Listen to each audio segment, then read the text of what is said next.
Catherine, it's great to have you here. Thank you so much for making the time. Absolutely. Thanks for having me. I want to go straight into your book. You have written a book that is called How It Doesn't End, which immediately signals optimism in a space. Oh, you got it there. Fantastic. So if for those who can't see it, we've got it up there. So it immediately gives a sense of optimism, how it doesn't end. And in a space that can be dominated at times by a bit of doom and gloom. And in the book, you talk about hitting a wall, a sort of low point. This is back at the end of 2007, if I understand it correctly, when you attended a conference organized by the International Coral Reef Initiative. Can you take us back to that conference? I know it's a long time ago, 2007. How did you get to that moment in your career and personal story, and why was it so impactful for you? Yeah, absolutely. I'm a marine biologist. That's my background, right? So I did my PhD in fish behavior, actually, studying the behavior of fish on the environment and how they interact in a sustainable manner with the environment. And when I started working in the real world, I was so, enthusiastic about the change I would in my mind being able to do for the environment, how I would be able to make things better. And during this very first conference in Miami, every single talk was about the doom and gloom of the ocean and how the reefs were dying, how the fish were overfished, all the sharks were dying. And it was devastating. I was just like, oh my God, what am I doing? I just entered the wrong field. In 5 years from now, everything going to be dead. And it was very shocking for me to see that it was the state of mind of every scientist, because you get hooked into that narrative, and that's the only thing that you can think about. And the problem is that once you enter that state of mind, physiologically, you're actually not able to take the best decision possible. Why? Because once you enter that fight or flight reaction, your blood flow is redirected from your prefrontal cortex, which is the decision making center of your brain, into the amygdala. Right. So you're physiologically not able to think clearly about what are the best solutions for the ocean. So You become more irrational almost. irrational, emotional, and just like you become overwhelmed. And once you're in that state of overwhelm, everything shuts down, right? So you can either put your head in the sand and say, okay, this is too big for me. There is nothing I can do anyways. I'm just like one person. What do you want me to do? Or you just like, you become completely depressed, right? And panicking, which was my case. I was just like, oh my God, I mean, are we all going to die, and I hooked into that narrative. And then when I worked in Borneo with millennials, I was teaching and doing reef restoration. They were asking me a lot of questions about the solutions that were possible. And up to that point, I was not really looking at the solutions. I was not I was just like more into studying the reef, doing reef restoration, mangrove restoration, but not thinking of the larger scale possibilities of solutions that we have today. Did you actually consider changing the sector because it was too much? I did actually. I did. So early on in my career, I was teaching at university, right? So I was teaching undergrad and grad students, studying the reef, doing reef research, measuring what I felt was like the demise of the reef. So I was completely immersed into that narrative because my work was measuring, coral cover and, fish density and that kind of thing. So every day, days in and day out, I was looking at what's going wrong and reporting on what was going wrong, right? And then I felt very depressed. I felt that doom and gloom on my shoulders, not being able to enjoy what I was doing and that ecosystem that I loved the most and over everything else. So I decided to quit my job at university and started consultancy firm. And this is when I started to do mangrove restoration and reef restoration. It's in 2007, I started to do coral restoration. Back in the days, it was pretty much unheard of. But we started to do, the first project was in the Cayman Islands, where I started to do reef restoration and mangrove restoration. And it gave me a new sense of hope But as the year were passing by, I would come back to projects and reef that had restored to see that they were completely destroyed again. And it was not because we didn't do a good job as restoration practitioner, but because the environment didn't support our work. So for that specific example, in the Bahamas, one of the property owner upstream from our reef had decided to do an illegal sand mining activity. And doing that, he stirred up a lot of sand that smothered the reef that we are restored and died again. Right. So you realize that you can spend a lot of time, energy, and effort into restoring something. And then for whatever reason, or you can have a developer that decided to cut the mangroves and to put a building or whatnot. So I, I had that sense of doom and gloom again, after quitting university to do restoration work, I was like, oh, maybe it's not so bad. And then I had that feeling again, completely, I don't want to say devastating, but very depressing, right? And when it is everything that you do, it can really has a very strong, at least for me, right? Very strong, how do you say that? I don't want to say it anchors that negativity around you, but when you look at what's happening in the world, and then when you see the same thing happening in your work, it's your entire universe. Everything is very, very negative. So then I decided to change work line again, and I started to work with governments. And when was this roughly? That was around 2010, 2011. But it wasn't just in one go, right? I mean, it was like I was still doing a little bit of restoration work and decided to work with the government and whatnot, trying to see how we can provide governments with better structure to enforce the policy they already have, or to create better policy to protect, the ecosystem they have. And then very quickly, I realized that you can design the best strategies and roadmap to protect the environment. If you don't have the finance to implement it, it doesn't make any sense. I mean, it makes sense, but it doesn't have any impact in the real world. And that's where I find myself today, working a lot with blue finance and governments across the world to see how we can implement those strategies and develop, innovative financial structure so that we can bring in better capital, and especially private capital, into the blue economy. Because today we know very well that public money, government money, will not be enough to solve the problem that we see in the world. We have to be able to bring it private capital to reinforce the structure that we already have in place so that we can, increase the impact that we have. I see. When you said it comes down to finance in the end, is it because you need money to run projects? Is it as simple as that? Yep. Yep. And I very often hear people saying, oh, isn't it sad, that we always have to talk about money, and we shouldn't monetize nature or the ocean or whatnot. And I agree.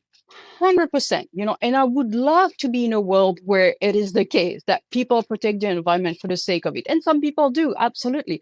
But we have to accept the reality of the world we are living in today. And today, if you want to have real change, real impact, you need to have finances in place. You need to have money to develop the project. You need to have money to make it happen. And I think this is something super, super interesting, because very often there is a clash between the finance world and the conservation of, the environmental world. And when you're in conservation, it's almost like that hate relationship with finance. It's like it's a big word, it's like, ooh, finance, no, And I see Money in that every general. day. Exactly, exactly. Money is the root of all evil, right? We hear that all the time. But until we can change the way the world is, we have to play with the cards we have on hand. Yeah. I think I interrupted you at some point. You were talking about working with millennials. If I understand it, that was slightly later on, around 2018, when you were in Borneo. And that's when I started to write the book. Yeah, All it right. took me 5 years to write that book. It took me a long time, but I was really digging into all the different options that we have, all the different solutions that were already in place, all the good things that we already seeing in place. So it's very easy to be anchored into that doom and gloom narrative, and it absolutely true. I mean, we shouldn't try to put rosy goggles on and see the world that it's not. I think there are very bad things happening to the environment today, but we also have to see all the good things that are happening, right? You have a lot of people doing a lot of excellent work that have an impact today on the environment, so we should not forget that. And again, once you are into that doom and gloom mentality, then it's difficult to see the other side and the positive, right? We have to make the decision. It's a decision that you have to take. You have to make the decision to also look at the positive and what is done today, and that will open up the door to make it even better, bigger, stronger, and more impactful. What made you make that shift? What made you get out of the doom and gloom bubble and have almost like a change in thinking and energy? It was my student when I was on Borneo. Yeah. Asking for solutions and not, letting me go by with vague answers. They were like digging. But how do we do that? And how would that work? And why? And how, So I was very challenged. And it was also very uplifting for me to see that the next generation, was willing to look at through that lens. Do you find that? Because I definitely see that things like fear and anxiety and also negativity can be super contagious. Do you think that the opposite is also true? 100%. Yes. So it was almost they sort of they passed that optimism to you. Yes, They exactly. infected me with positivity. Yeah. Absolutely. What's bomb fishing? Oh my God. That's Exactly. one of us again in Borneo, right? So bomb fishing is a practice that small scale fishermen use to harvest as many fish as they can in a very short period of time. So basically, it's artisanal bombs made with fertilizer and gasoline in a plastic bottle that they ignite and then throw in the water, and that explodes on the reef and kills everything. So it not only kills all the fish in the blast, but also all the reefs that are in the surrounding area. So you completely annihilate, the reef that is there for a few fish that die and then float back to the surface. So the problem with that is that not only you can harvest maybe like half of the fish, I don't know the number exactly, but you can only harvest a fraction of the fish that were killed because the other fraction is just like crumble and stuck with the rubble of the reef. But then you also destroy the habitat, right? So after that happened, there's like nothing that is living anymore, right? And on top of that, you create a lot of rubble, a very mobile rubble, and that's a huge problem for corals because corals, to establish themselves, need a stable surface. Right, you need a piece of rock so the little coral nubbins can attach itself to the rock and then grow into a coral. It's a very slow process, but they need to have that stable surface. If you have a surface that is moving all the time, like small pieces of coral, then as soon as they're going to attach themselves, it's on a little piece of broken coral. If you have a wave that comes in, then that coral is going to start to move around and going to kill that baby coral. So it's a double whammy effect. You not only destroy what is there, but you prevent new corals to reestablish themselves. And it's also simply super dangerous, right? I remember the first time I felt it, because it's still a practice that is done today in certain parts of the world, right? So I would go diving, and then suddenly you feel a huge blast. Of course, you hear it, but you can feel it in your lungs, right? Because the strength of the blast, move the water, and then you can feel the wave shock, the shock wave, right? So it's very It's a lived experience that was very traumatic for me. And I think it was 2 years ago, you have two scuba divers that got killed because of that. So you have incident happening from tourists diving in an area where you have still bomb fishing. So And it's still definitely going on, but it can't be illegal, can it?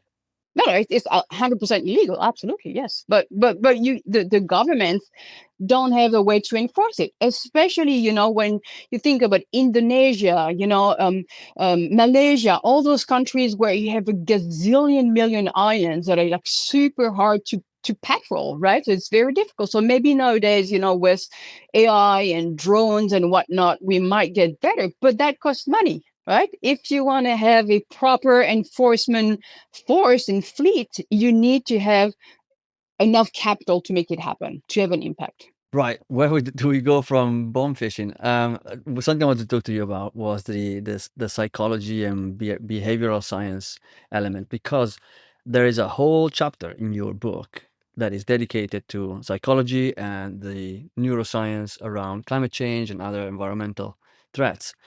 And personally, behavioral science is becoming more and more an obsession for me. I really believe that it is underestimated by ocean founders, and it's a tool, a discipline rather, that could, if used effectively, make a real difference in my mind. So, to start with, why is psychology and behavioral science important? What's the link? You know, I think we don't need more science to solve climate change. We need more people who care. And how do you make people care? Well, you have to talk to them about something they care about, right? I mean, you're not convincing people with and yet another science report, right? You convince people by touching from heart to heart. You have a heart to heart discussion with them, right? So let's say that you are a coffee lover. You say, well, I know that you love coffee a lot, but do you know that the price of the coffee beans will probably triple in the next 5 years because of climate change? Because of climate change, the weather patterns will change in the areas where we grow coffee in such a way that is going to make it so much more expensive for you to drink coffee, maybe to the point that you won't be able to afford it.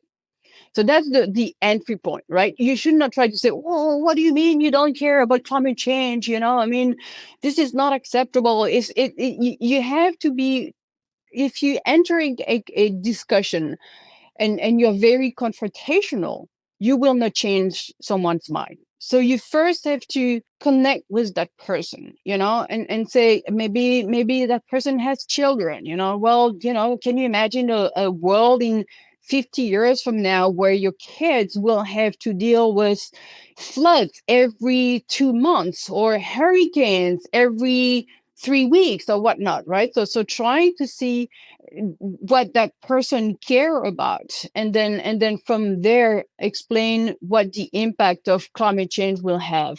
So you need an anchor into something that that person cares about already Yes, to bring it to the matter at hand, which in this case would be climate change. absolutely. Why is that? What's going on? I mean, you know, at a deeper level, what's going on in people's minds? Why doesn't it work to just go out and tell the facts, or why doesn't it work to be confrontational? Why does it not work to scare people? I think that most of the time when people hear about another climate change study, they shut down. They're just overwhelmed. So in case of overwhelm, people shut down. So you need clear and finite actions that remove that mental load to make change feel doable, right? And people will respond when they understand that their choices contribute to a larger pattern, right? Not when they feel solely, responsible for solving the crisis. So this is why social cues matter so much more than facts. So because when people see peers changing habits or investing in solutions, it shifts what feels normal to them. So Setting norms is so important. That's why, maybe using a like a, cardboard straw, or a non-plastic straw, is not what will change the world, but it changes the social cues. It changes what people care about. It's not about saving a penny, it's about saving the environment. And it's when you add all those little social cues that you can really make a difference, and shift the mentalities. Yes, tell me about that. What are social cues? So social cues are indicators in society of the way the majority of the society is behaving, what they care about, what they will invest in, what they will protect. Okay, so if we all gather in a meeting room and I'm bringing my, I don't know, reusable mug, and you're bringing your paper straw and a particular jumper that is made in a certain way and things like that. Is that what it is? Yes, exactly. So it's really the different signals that we take from people around us. And from that, we extract what is normal and what is expected for us to do, and in the climate space, it can be as simple as seeing your neighbor installing solar panels, or, hearing co-workers talk about resilience plans. You know that we today in our society, the most impactful input that you can get, it's not from the news, it's from friends and family. I mean, today with Instagram and social media, it changes a little bit, but if you have that trust from a specific influencer, right, it will have a way bigger impact on how you behave than anything else that you can read in the news or hear on the radio. So those cues will really, shape behavior far more than any abstract data or any reports that you can read or hear, just because they tell people what other in their own community already accept or value. Right. And you talked about changing the norms. Why is that important? Again, same thing, if It's what's around you. yes, if you see that nobody cares about the environment, that's why, for example, in a cities where you see a lot of graffitis, you will have even more graffitis. That's why, municipalities try to take very quick actions to paint over graffitis and clean up the street and whatnot. Because if you see trash on the ground, it will be much easier for you to throw your trash on the ground, because it is what is normal, right?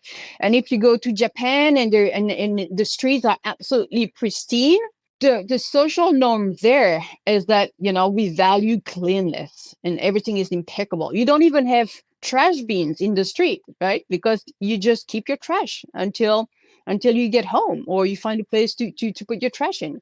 And in certain areas in Western countries, or in other places of the world, there are trash everywhere. So it's like, meh, one more little piece of trash won't make a big difference. So I'm just gonna put it right there. Or the opposite of that, even if I bring my trash at home, it won't make any difference because everybody else will. Exactly. There's I think a common advice in the maybe self-help or entrepreneurial space that goes something like you should go and surround yourself with people where the behavior that you aspire to is the norm. And I guess that's what you're talking about. However, it sounds to me like it's easier to move yourself physically, or change your friend circle or whatever, and put yourself in a space where the norms are what you're trying to achieve, or what you're aspiring to, or what you want in life. The opposite, changing the norms in a particular space, that sounds a lot more difficult. Is it possible to change the norms? How do you change the norms? I think it is. I think it takes time. I think it takes intent. You need to be very. So there is a branch of science called social science, right? Who looks at that, and to look at how we can change the norm. And one of the, I don't want to say the best or the easiest, is the fastest, but one of the way to do it is by peer pressure. right? So there was a very interesting experiment that was made in Switzerland. I can't remember the which canton, so which state of Switzerland, but it was in partnership with the regional electricity provider, the utility provider. And when customers were receiving their invoice to pay, they could actually see how much electricity their direct neighbor were using. And when they were using less than their neighbor, they were getting a little marmot. They had a little marmot, a little, like mammals that were dancing. They had a dancing marmot on the screen when they were going to pay their invoice for the utility. And they saw, I think it was a shocking number. Don't quote me on this, but I think it was a 30% reduction in electricity usage just because they wanted to see the dancing marmots to know that they were doing better than their neighbors. So it's surprisingly feasible, I will say. And I'm really curious. What is the psychology at play there? Is it because there's a number of things that I can think of. One thing is I really like the marmot, and it's a reward, right? And I just want to see the marmot, or I want to stick it to my neighbor. It's competition. I want to be better than them, or it's a shame. I don't want them to know that I'm wasting energy. What is it? What's going on? I don't think it's so much I like the little dancing marmot. I think it's more competition and being seen as part of the community and doing the right thing, right? It's like if everybody is doing it, I need to do it too, right? And I'm sure you have seen in the hotels where you have that little cardboard that says, if you don't want, we're trying to save water and energy. If you don't want your towels to be, washed today, just hang them. Otherwise, put them on the floor. That has a so impact on the amount of towels that is actually reused. But if you just change what you write on that little card and you say 75% of customers in this room have been reusing their towels for 2 or 3 days in order to save water and energy, then suddenly it goes up through the roof because that's now the norm. That's what is accepted, and that's how we are social beings. We are made and designed to work in society, right? So we are physiologically, anchored to be accepted by the group. So when you see that a high percentage of people are doing that, then you do that. And the reverse is true too. So you had a forest in the US where you have petrified wood, which is like a very old wood that becomes like a rock. So it's very beautiful, very rare. And people would go to that forest and steal little pieces of that petrified wood. So the rangers decided to put a sign and say, "Hey, this wood is very valuable. Please don't steal it. Over the past 5 years, 50 tons of petrified wood have been stolen. Please don't do it." No change. The same amount of wood would disappear from the forest every day. Then they decide to flip the narrative and say, "Hey, we realize that, 35% of the people decide to not steal the wood, and the petrified wood." And again, there's a huge change in the response of the people visiting the forest because they wanted to conform to the norm. We want to do like the group is doing. And it's an ancestral behavior that we have, and we don't even think about it. So it's just like automatic. I think it was in your book. There was something about an elevator experiment. Oh my God, I I love that. thought that was amazing. You got everybody's listening. You should go on YouTube and try. I can't remember exactly, but it's the social experiment in the elevator. I'm sure if you search that in YouTube, you will see it. And they've done it over and over again. It's happening every single time. So for listeners, so what is happening in that video is that you have so 5 people are in the experiment, and there's one guy who doesn't know what's happening. So everybody is in the lift, and he's facing backwards. So they have the back to the door, and they're looking at the wall. So you have a first person in the elevator facing backwards, and okay, they go to the next level. The person who doesn't know what's happening enter the elevator and is a little bit dazzled by what the guy is doing, looking at the wall, what's going on here, but whatever. And then you have four more people coming into the elevator, and everybody is facing the back. Everybody's looking at the wall. The guy, every single time, the person who doesn't know it's an experiment will turn and also look at the back of the other wall as the elevator. And so it's and Without knowing we why, don't no idea. without knowing why what's happening. It's just like conform to the norm. It's just what we do. It's just what we do. Why is that? Is it like an evolutionary Yeah. advantage? If you do like the others, you'll have more chances of surviving. Absolutely. We are social beings. We were wired to belong to a community. And I mean, the first thing that comes to mind hearing this, because it seems so powerful, and also it's always going to be there. Like, these sort of things are not going to change. What are the practical applications of behavioral science for an ocean founder that goes back to work tomorrow morning, sits at their desk, and they're like, all right, I'm in. I want to change some things around here, embrace the power of behavioral science for what I feel is a good cause, a good vision. Where do I start? Yes. So I think that what we can learn from behavioral science applied to an ocean founder is that when people hear constantly about negativity around climate or the ocean, the brain goes into that threat mode. You get a spike in cortisol, attention will narrow, and then the prefrontal cortex will pull back, like we were talking about. So that's when people shut down, turn out, and start telling themselves that the problem is too big. There's no way they can do anything.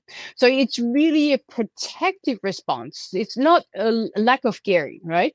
So norms will cut straight through that shutdown because humans are really wired to copy the group scene that what the group seems to accept, right? So when people see that other are acting, investing, restoring reefs, or backing, new ocean ventures, it flips the internal script from why bother to this is what people like me do. So it's going to reduce the fear, it's going to build agency and makes action feel safer.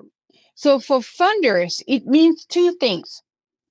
You need to frame the ocean space around progress, not doom.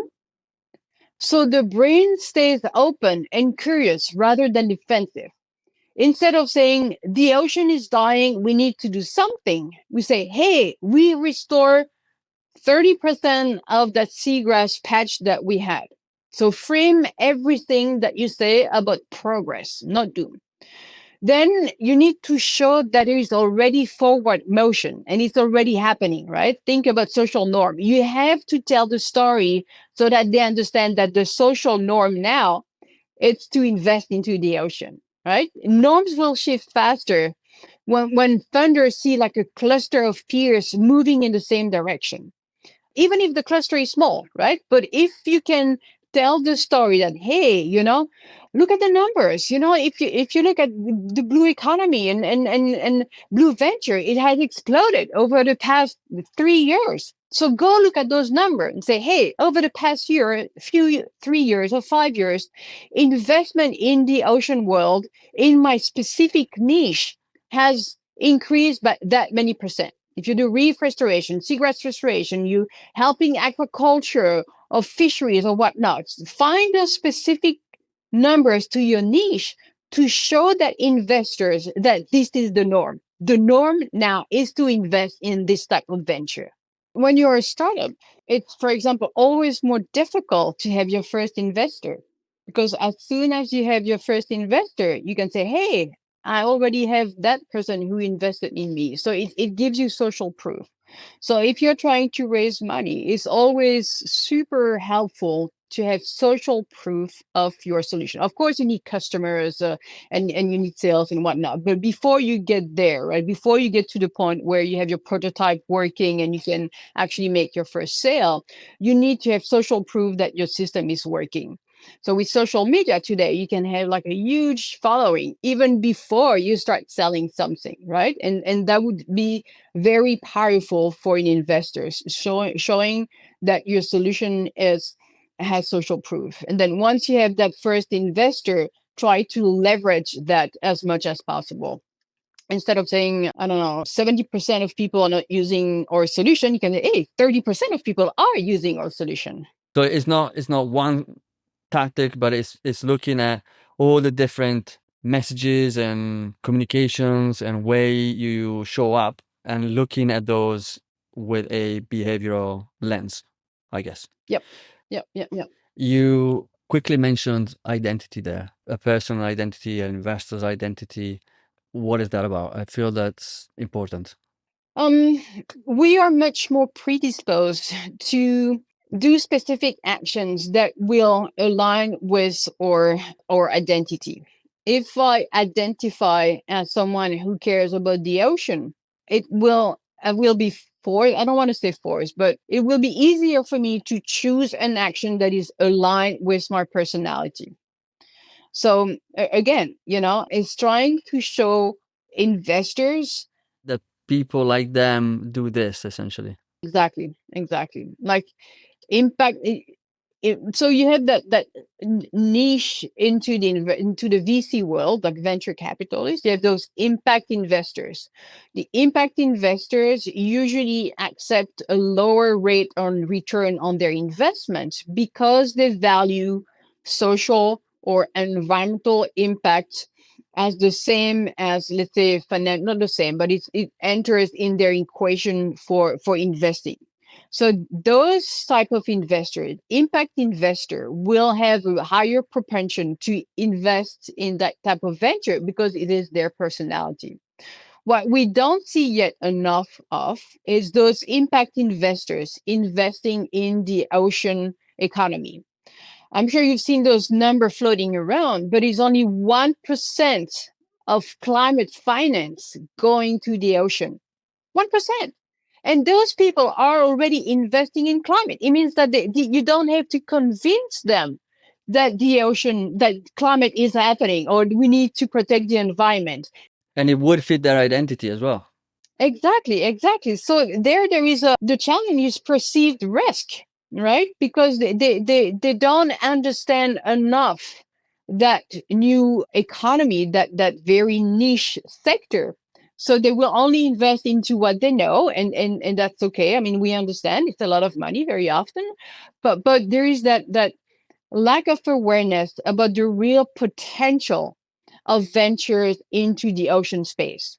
And that's one of the thing I really try to do. If you follow me on LinkedIn, is trying to showcase all the potential that we have into the ocean economy and all the excellent potential that we have. Okay. So let's try to unpack that. So from what I understand, the problem, and I think you said this previously, possibly in your book or somewhere else, maybe on LinkedIn, that the biggest threat is not lack of capital, it's inertia. So it's not that the money is not there, but we're in a situation where ocean solutions are grossly underfunded. What's going on there? Is it just a case of the risk is perceived as too high and the benefit is perceived as too low, or it's just not known, not seen? Is there anything else going on? There are different things happening, right? Like very often it's like not one main roadblock. Let me give you an example. Right now, working on developing a very early stage of two blue bonds in Africa.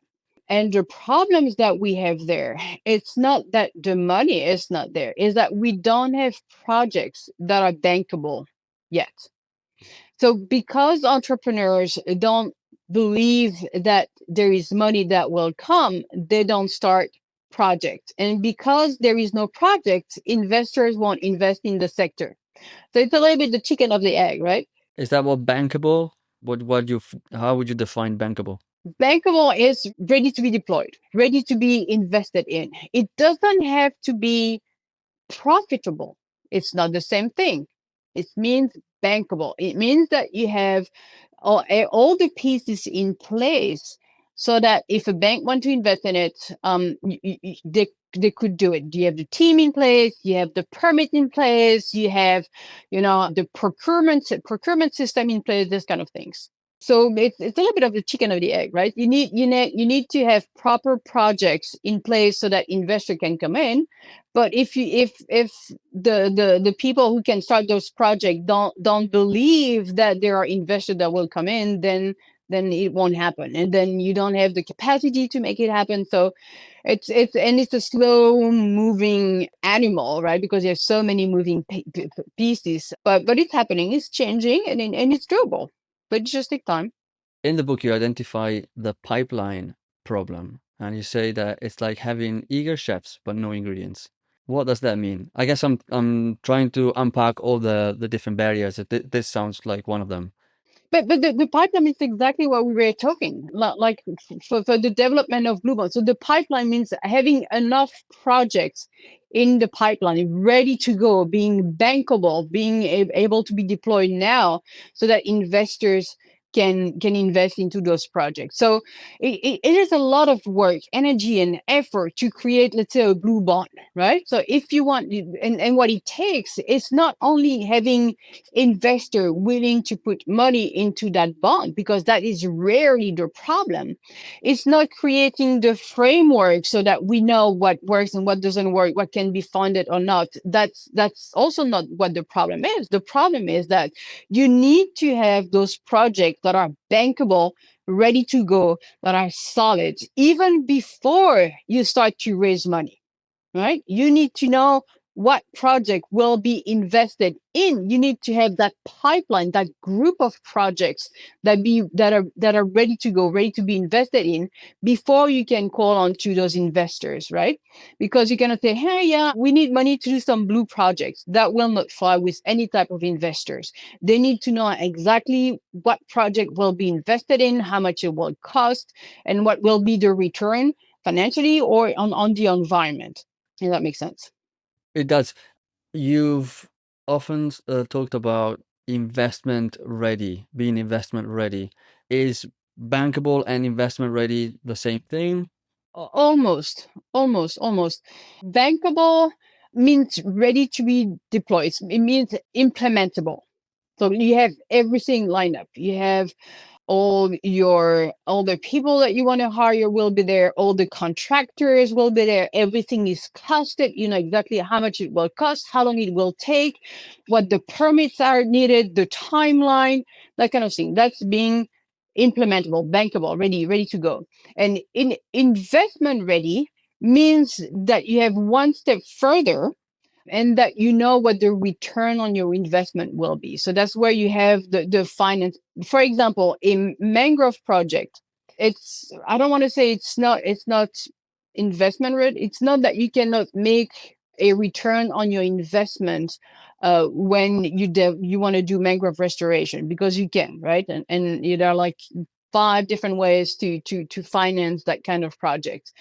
But it's a different level if you want to be investment ready, right? If you want to be bankable in implementable ready, you need to know everything that I mentioned before, right? But if you want to be investment ready, you have to have thought about the way you're going to make money on that. So it can be, of course, blue carbon. We talked about it, but it could be also an agreement with an insurance, right? Because when you have mangroves, it reduces the wave action on the coastline. So now, like in the Philippines, you have governments paying for restoration of the mangrove on the coastline, because they know it's going to cost them less money for their insurance, because the mangroves provide so much protection for the coastline that it's cheaper for them to restore mangroves that put seawalls up.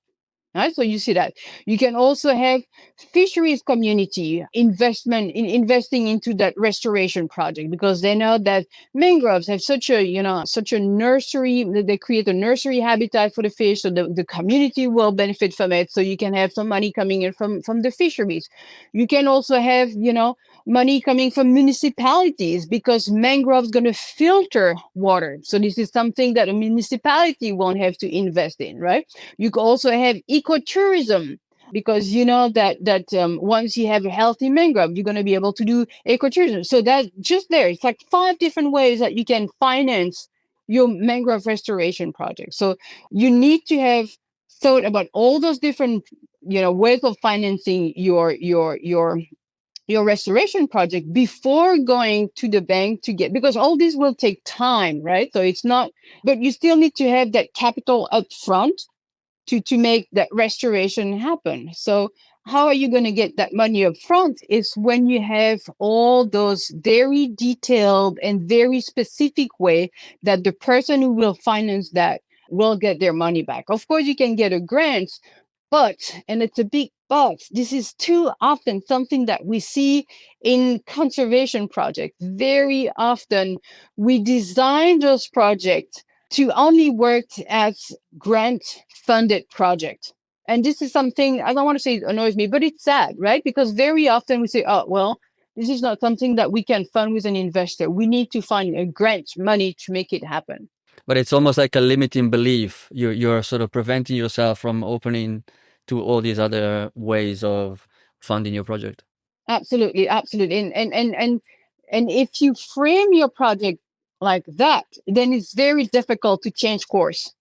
Right. So from the very beginning, you have to have that mindset that how can I make it financially sustainable? And that's one of the major roadblocks that I have with different startups. They, well, I don't know, I just can get from grant to grant, and it's like, and unfortunately, in the world that we're living in today, the grant money is getting thinner and thinner, right? So we have to find ways to make it work otherwise.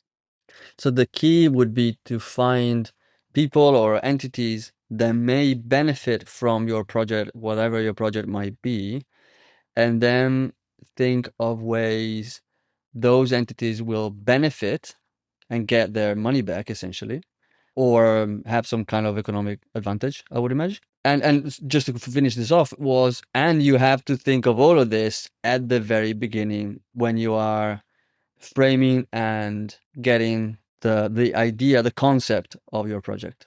Absolutely. And one of the framework that is more and more developed is what we call blended finance, where you blend public money, so grants, and private capital.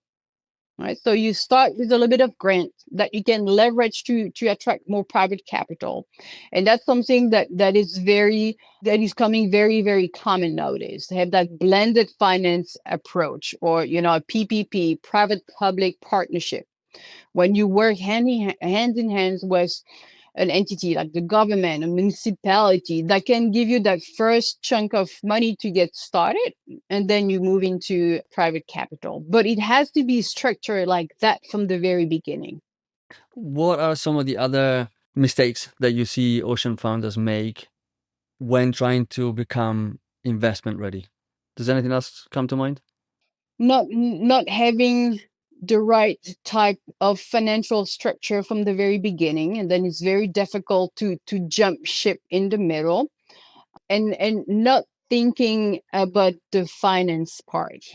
And what I see very often is that if you look at the core team who build a startup, very often you're going to find people who are passionate about the ocean, and they are brilliant scientists, brilliant, engineer and whatnot, and they design fantastic, beautiful, amazing solutions, but they are missing the finance part. Right. So when you talk to an investor and you say, hey, look at my solution, this is what it can do. It's brilliant. It will save the world. But you don't have that investment ready parts. You don't have anyone in your team who understand the economics, of your system, and you only provide vague idea, vague business plan. An investor is someone who does that for it's their living. So they will smell BS very, very quickly. They can take just a look at your business plan and say, nope, that's not gonna work. That's not gonna work. So if you only have on your team, and I see that very, very often, only have on your team scientists, engineers, and nobody who has that management background and that investment background, that finance background, very often it's not going to fly. very often. And even, in they don't even look at the business plan. Investors don't even look at the business plan if they don't see that the team is well rounded. So it doesn't mean that you need to have someone, a full-time MBA on your team. You can have advisor. And that's enough. I mean, that's enough in the beginning, right? To bring you to the next level. But you need to have someone on your board, in your team, who understand that piece, who understands how the finance world work. And we go back to what we were talking in the beginning. Very often you have that friction because finance is a bad word. So it's not something that you will even think about that you need on your team. You won't even think that you need someone with an MBA in your team to make it work. I don't say that you need someone with an MBA. I don't have an MBA, right? But someone who understands how designing a business plan, having an approach to have, leads and LOIs and letter of intent and that kind of things that will talk to the investor. You need to be able to speak the investor's language. And it's a different language. It's not a difficult language, but it's a foreign language to a scientist. So you need to be able to learn that language so that when you are, because very often you only have one shot, right? If you knock at the wrong door, or you have, at the wrong time, the investor won't look at your deck 5 different times. Yeah, you have one shot because they get decks and to review all the time. So you need to have that perfectly polished deck that will directly speak to that specific investor. Even if you approach an impact investor, it's still an investor. It's in the name. They're going to invest because they want return, right? So you have to come up with very strong financial. Because if your financials are not working, if you cannot show that you have a return that will attract an investor, then there's a mute point. And very often, another mistake that I see from startups is that they have one deck and then they send it to 100 investors. Yes, you need to send it to 100 different investors, but you need to tweak it very specifically for that specific investor. Is that a lot of work? Absolutely. But that's part of the job of building a startup, right? You need to understand the investment thesis of that specific investor so that you can infuse your deck with the keyword that will, click in their brain. It's like, oh, yeah, that's interesting. So you need to do your due diligence on what the investor is interested in. Look at past investments. What are the typical startup they started invested in? What is the size of their ticket? How much money are they willing to put in companies in general? Because that's also very different. Seed, pre-seed, Series A, Series B. Where are you on the spectrum?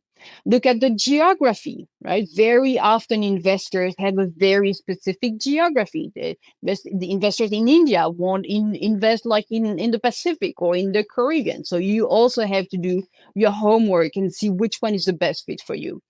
And then you also have mandates, right? I mean, different investors will have different mandates. Are they supporting seaweed? Are they supporting any type of aquaculture?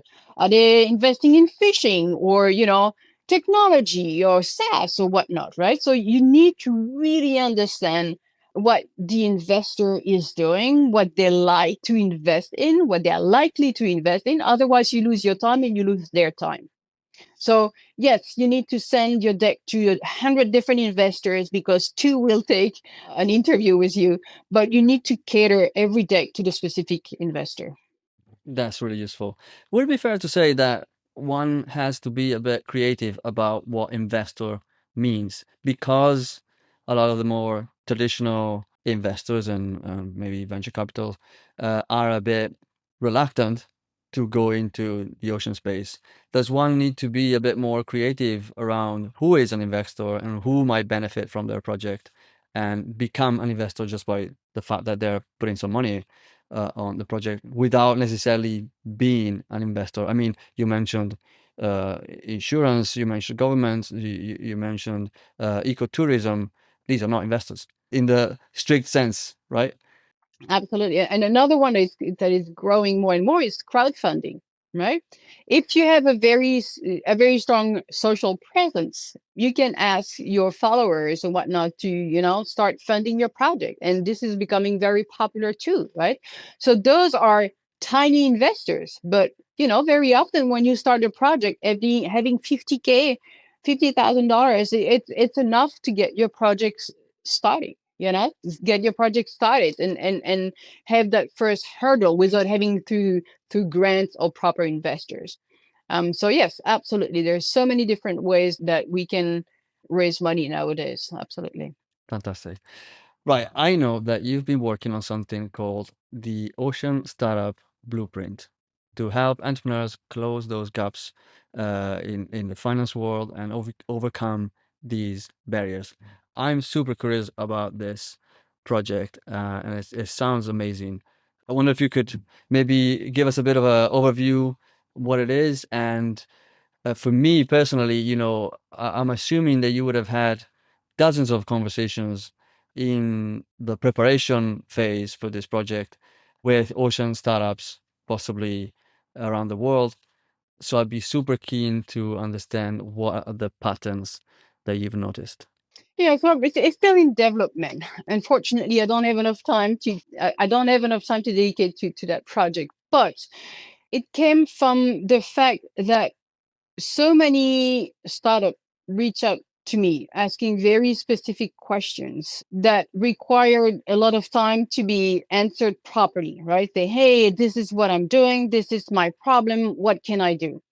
So of course I have my consulting services, and I can go in details with them. But for most startups beginning, it's not something they can afford. So the idea is trying to develop a course that would be much more accessible for a larger community. And I can also not split my time, in so many ways to answer to everyone. There is only one of me. So the idea was to have that course to provide the main solutions that I see and answer the main questions that I see coming up often on this type of interaction that I have with startups. And this is something that we've been talking about during this podcast. It's simply showing what are the main roadblocks that most startups are seeing and how we can lift those roadblocks to move forward. It's like, so I talk about how we can, divide, let's say, for example, divide your investors list. So when you've done all your research, you want to have three different buckets of investors. Like the first line of your bucket will be the investors who are exactly the type of investor that you want to have, because that's another thing that you have to look at when you approach an investor. What is the type of interaction that they provide to the start of the support? Some investors are very hands-on. Is that the type of investor that you want? Or you just want the money and that's it? Or you want an investor that has a network that can plug you into their own network, right? So you have that first layer in your investor bucket who are a perfect match of what you want.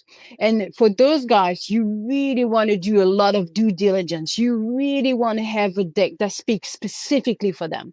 Then the next layer is investors like, yeah, okay, yeah, they are somewhat aligned, but not exactly the way I would, envision the ideal investor to be. So for those guys, you're going to develop a deck, but you cannot spend as much time, developing the perfect deck for that second layer of investors as you did at the first layer. And then the third and last layer of your bucket of investors are the guys like, yes, they are at least investing in your niche, in your area, your geographical area, and they have a ticket size that corresponds to what you want, but for some reason they're not well aligned. So for those guys, you maybe want to have a deck that is less customized to them.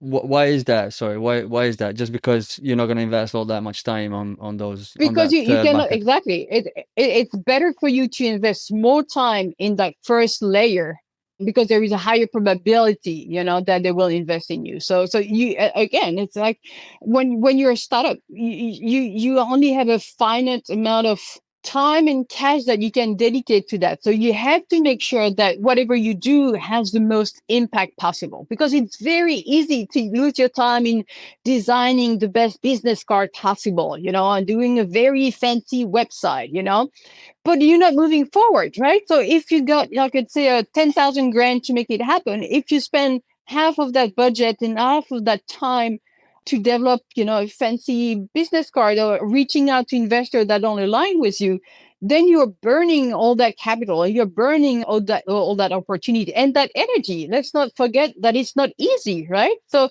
if you reach out to investors that are not aligned with what you do, it's hard. It's hard to hear no, no, no, no, no, no, no all the time. So you have to make sure that you focus your attention where you can have the most bang for your buck. Yeah, absolutely makes sense. So for people interested, and I know there will be many, is this project happening? When might people hear more about it? Yeah, is it definitely gonna happen? Yes, it's going to happen next year. Probably first quarter. That's the plan. That's the plan. So I will announce it in all the platform. You can find me on LinkedIn and on Instagram. I will announce it on those platforms. Okay. So at the moment you're testing, you're putting the program together. Finalizing. Yep. Yep. Okay. And is there like an underlying mission for the program? Like what will people get from it? Oh, they will be investment ready. That's the goal. So if you have an ocean startup and want to be able to find an investor, you have to be investment ready. Otherwise, you're going to burn all your matches. So that's a good way to have the first level of investment ready. So yeah. When you think about the work you do and you think about who contacts you and what they ask of you, what they ask you help with, is there anything that we haven't covered that would be important to cover? I'm not sure if we want to put that on air, but the most common thing that comes into my mailbox is, please help me. Please help me, but I don't have any money. So it goes back to what you were saying in the beginning. It's like, hey, my solution will save the world. So if you don't invest in it, right, there's something wrong with you, right? So, but I would love to be able to do that. But I also have bills to pay, right? I also have to buy food and pay the rent. So it makes it hard on me when people say, "Oh my God, you should help me because my solution is really fantastic," and they are the very beginning. So there is no proof that it will actually work or whatnot. But it's surprising how people expect help for free because they're doing something good for the environment. And it goes back to that mentality of grant money, right? Not seeing the value, the financial value into helping protect the environment. And this is a mindset that I see very often. Not attaching a financial value into protecting the ocean, I think it's what got us there in the first place. It's sad, but it is the reality of the world that we are in today.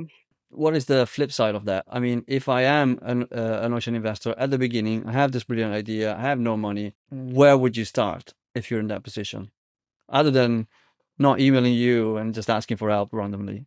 I would develop that idea. I mean, trying to gain traction. If you're a young entrepreneur, you're probably fresh out of school, go to your professor. Maybe use your capstone project to develop that idea, right? So try to get some traction and some validation in the market, not in your head, to see if that idea is valuable. Fantastic. I think that covers everything. We'll definitely you've already mentioned your social media handles, so we'll definitely put that in the show notes. And we'll be waiting for news on the Ocean Startup Blueprint program. Thanks so much for taking the time, Catherine. It's been Thanks, fantastic. Ed. And it's a Absolutely. difficult topic, one that is very difficult to navigate, and one that, as you said, sometimes is perceived as the dark side, the dirty Mm-hmm. Mm-hmm. part of the ocean founder's job, but one that is so key and critical. Without the financing, nothing's going to happen, sadly. Absolutely. Thank you for the opportunity. Thanks so much.